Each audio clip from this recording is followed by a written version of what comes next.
will then come to you, and you have the ability to unmute yourself, and we'll get around as many as we can. We're going to start with Simon Johnson.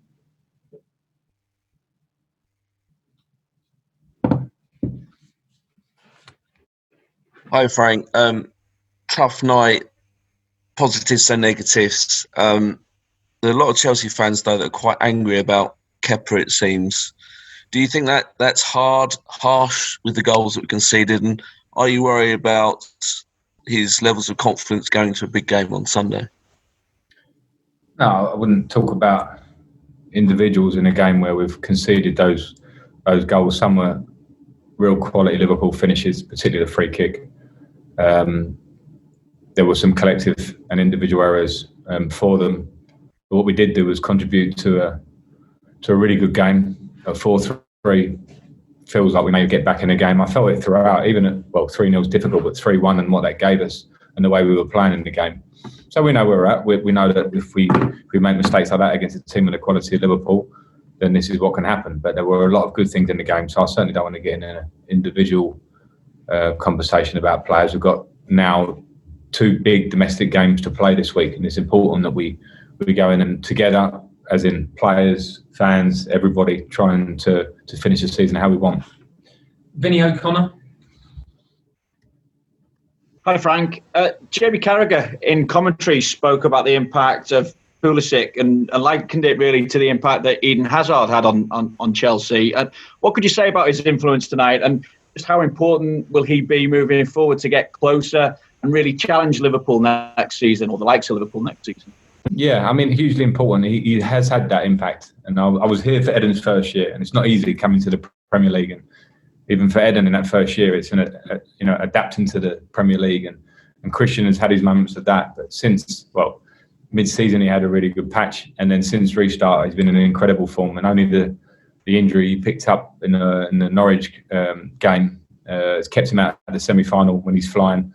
But today he comes on and has 40 minutes, which is great for the injury to feel confident in it, and shows the qualities which he's been showing. So, yeah, huge. He's so young. He's got such natural talent. He creates goals, he scores goals, and he's a big player for us. So delighted to see him come through fit. Clearly, he'll be a big player in these next few games for us, but going forward as well. Darren Lewis.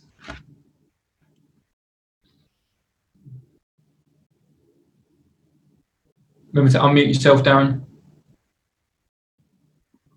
Can you hear me now, Frank? Gotcha, Darren. Gotcha. Sorry, mate. You said on to Sky Sports that the pressure of Sunday is the kind of pressure that players should accept and relish at Chelsea Football Club. I would imagine on that basis that you want them to embrace Sunday rather than be nervous. Everyone will be building up to be a nervous occasion. Yeah, and they have to embrace that and take it on.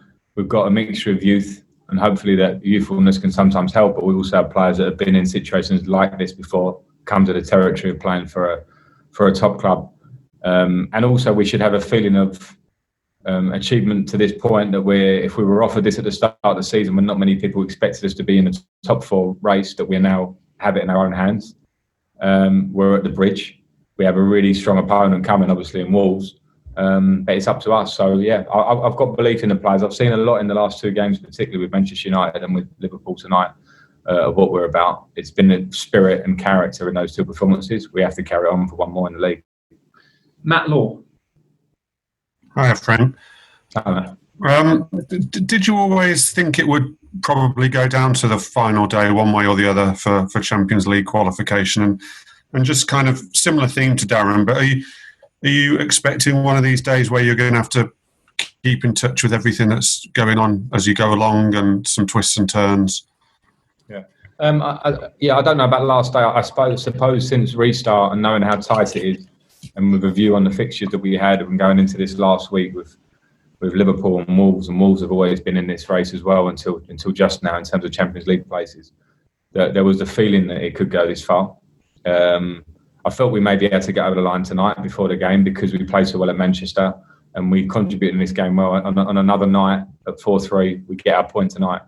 But now we know what's ahead of us. There will be a lot going on Sunday. What's important for the players is they absolutely focus on ourselves because it is in our own hands.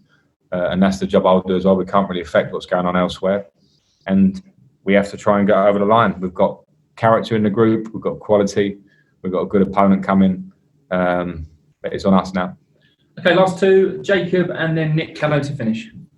Hi, Frank. You've conceded 54 goals in the league now. I mean, that must hurt you a lot. What do you feel that it's been down to this season? And do you feel that from what you're seeing on nights like tonight, that these players, these defenders can improve on that record next season?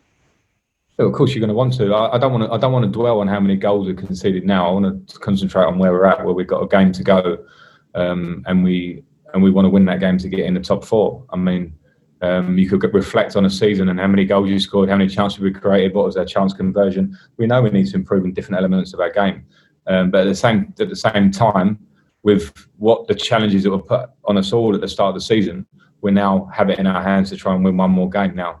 In the big picture, do we want to improve in terms of how we defend? Of course, we want to improve. That's part of the process. But what we have now is let's be very positive in all senses about the game that's in front of us. Okay, last question, Nick Callow. Frank, I think you were about to say you'd have taken this position at the start of the season, going into the last game with top four in your hands. There's a lot of good players and teams who won't be playing in the Champions League next season. Do you think you'd have overachieved if you finished top four? I don't know, and that's an opinion for everyone else. From the inside, it's important just to work, and I think we want in everybody's top four. I saw a lot of that at the start of the season. We still had a belief here because I believe in the squad, I believe in the younger players, I believe in what we have. We know there were some tough moments, and we know there were tough teams around us that maybe people fancied more, but we've worked hard. Typically, I would have wanted more. I would have wanted it done by now. I think some of our performances through the season meant we've dropped points when we should have taken them. But again, that's part of the process. So if we can get over the line, I don't think everything is on Sunday in terms of the whole judgment of where we're at needs to be on whether we come top four or just not. I think top four will be a huge bonus for the club and where we want to go forward. In terms of some of the progress I think we're making, I think there have been some good strides. Okay, that's it. Good evening all. Thank you. Thank you. Bye.